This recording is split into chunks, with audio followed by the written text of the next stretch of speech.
Assalamualaikum warahmatullahi wabarakatuh. Balik lagi di channel kajian online. Apa kabarnya teman-teman? Semoga selalu diberikan kesehatan oleh Tuhan Yang Maha Esa. Hari ini kita mendapatkan sebuah informasi yang sangat-sangat menggembirakan. Bahkan bisa saya sebut ini berita terbaik yang kita dapat pekan ini.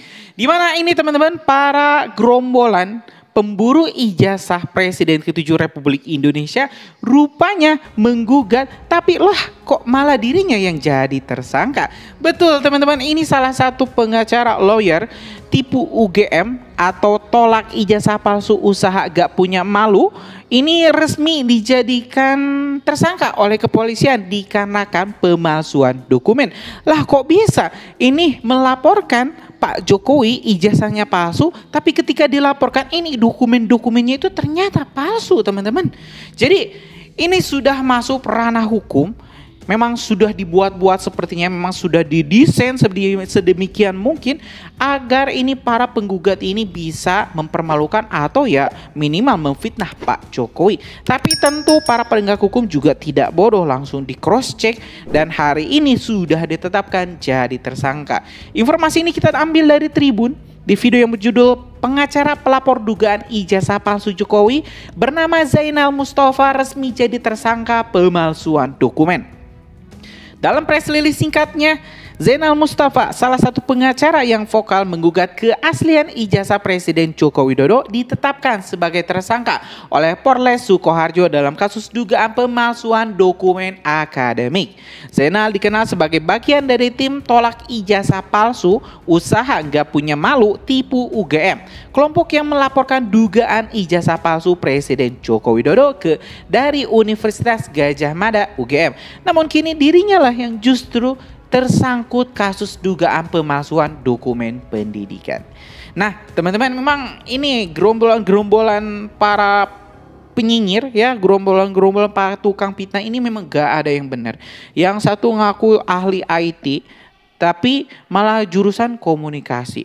Yang satu ini ngaku seorang profesor, teman-teman, tapi hari-harinya malah memprovokasi rakyat untuk menebar kebencian. Nah, gimana sih ini? Kok gak ada yang benar di negara ini, malah orang-orang baik selalu saja diserang seperti Pak Jokowi. Pak Jokowi itu udah bertahun-tahun loh teman-teman, diserang sini kiri kanan depan belakang, diem aja.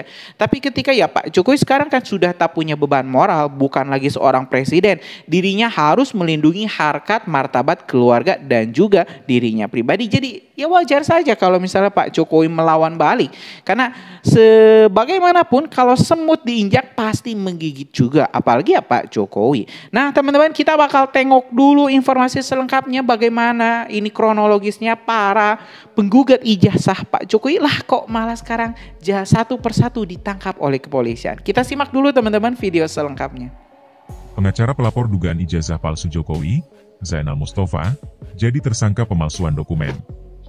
Zainal Mustafa, salah satu pengacara yang vokal menggugat keaslian ijazah Presiden Joko Widodo, ditetapkan sebagai tersangka oleh Polres Sukoharjo dalam kasus dugaan pemalsuan dokumen akademik. Zainal dikenal sebagai bagian dari tim tolak ijazah palsu usaha gak punya malu, tipu UGM, kelompok yang melaporkan dugaan ijazah palsu Presiden Jokowi dari Universitas Gadjah Mada, UGM. Namun kini, justru dirinya tersangkut kasus dugaan pemalsuan dokumen pendidikan. Iya betul, ZM sudah ditetapkan sebagai tersangka. Penetapan tersangka hari Jumat tanggal 18 April 2025, kata Kasat Reskrim Polres Sukoharjo AKP Zainuddin saat dikonfirmasi, Rabu, 23 April 2025. Kasus ini bermula dari laporan pengacara Asri Purwanti pada Oktober 2023. Dalam laporannya, Asri menuduh Zainal menggunakan nomor induk mahasiswa, NIM, dan transkrip nilai milik Anton Wijanarko, seorang mahasiswa Universitas Muhammadiyah Surakarta, UMS, yang sudah tidak melanjutkan kuliah, untuk menyelesaikan studi hukum di Universitas Surakarta, UNSA. Aduh. Aduh, ini benar-benar malu teman-teman. Gimana ada ini seorang lawyers yang menggebu-gebu melaporkan soal ijazah Pak Jokowi yang palsu, ternyata ijazahnya sendiri yang palsu. Dimana tadi teman-teman kita mendapatkan informasi bahwa Pak Zainal ini menggunakan transkrip nilai milik salah seorang mahasiswa Anton Wijanarko yang sudah tidak aktif. Jadi yang digunakan itu nomor induk mahasiswa, NIM, dan juga transkrip nilainya untuk menyelesaikan studinya di Muhammadiyah Surakarta. Nah teman-teman, jadi siapa sih yang ijazahnya palsu? Kalau misalnya Anda menuduh orang lain menggunakan ijazah palsu, rupanya Anda yang melakukan tindakan tersebut, ijazah Anda yang palsu. Jadi ya saya rasa ini para gerombolan-gerombolan penggugat pemburu ijazah ini memang harus segera diamankan teman-teman.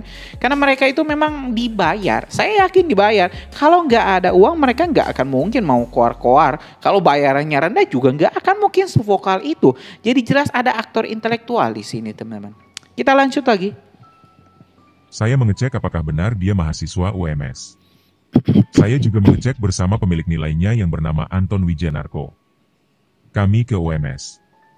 Secara resmi saya mendapatkan surat asli stempel dari akademik UMS, ungkap Asri. Surat dari pihak kampus UMS itu, kata Asri, secara tegas menyebutkan bahwa NIM yang digunakan Zainal merupakan milik Anton Wijanarko. Saya selain mendapatkan keterangan tersebut juga mendapat lampirannya. Berapa semester yang sudah ditempuh oleh Anton Wijanarko, tambahnya. Asri menilai penggunaan dokumen orang lain demi memperoleh gelar hukum adalah pelanggaran serius yang mencoreng profesi advokat.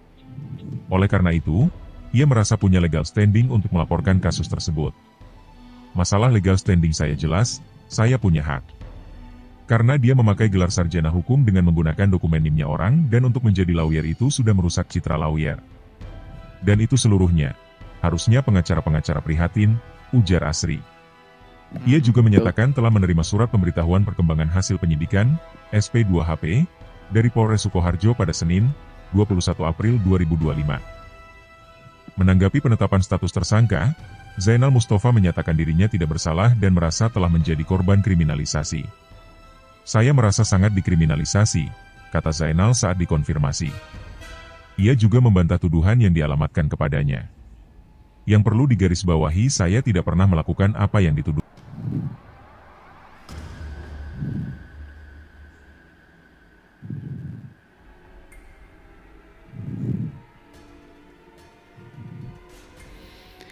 Itu lucu teman-teman. Di akhir pernyataan, di akhir video ini kita dengar bahwa ini Pak Zainal, salah seorang penggugat ijazah palsu Presiden Joko Widodo, ini menyebut bahwa dirinya merasa dikriminalisasi karena dituduh melakukan sesuatu yang tidak ia lakukan. Nah, apakah dirinya juga mengatakan itu kepada Pak Jokowi? Pak Jokowi yang dituduh teman-teman melakukan tindakan pemalsuan dokumen yaitu ijazah. Kenapa tidak merasakan apa yang dirasakan oleh Pak Jokowi? Difitnah teman-teman, dihabisi ini, dimatikan citranya ini teman-teman, dijatuhkan harga dirinya. Tapi ketika dirinya lah yang jadi target, ketika dirinya lah teman-teman senjata itu berbalik memakan tuannya, kok dirinya berperilaku teman-teman seperti victim, seperti korban. Kan jelas-jelas di sini ada Anton Wijaya tadi yang punya transkrip nilainya, nomor induk mahasiswanya juga dicek. Lah kok sama nomor induknya, walaupun misalnya ini masuknya barang-barang, tetap nomor induk kemahasiswaan itu akan unik, akan berbeda tiap tahunnya. Jadi nggak bisa dipakai teman-teman. Dan jelas ini sangat mempermalukan para lawyers di Indonesia karena ada ini pengacara yang mengurusi kasus nasional, tapi ijazahnya ijazah bodong. Gimana nih pendapat Anda semua?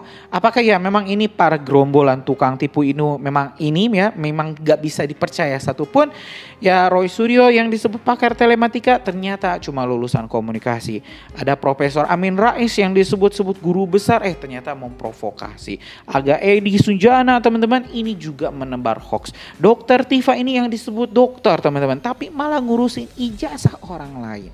Gimana pendapat Anda semua? Setuju nggak kalau misalnya mereka langsung diproses saja oleh kepolisian?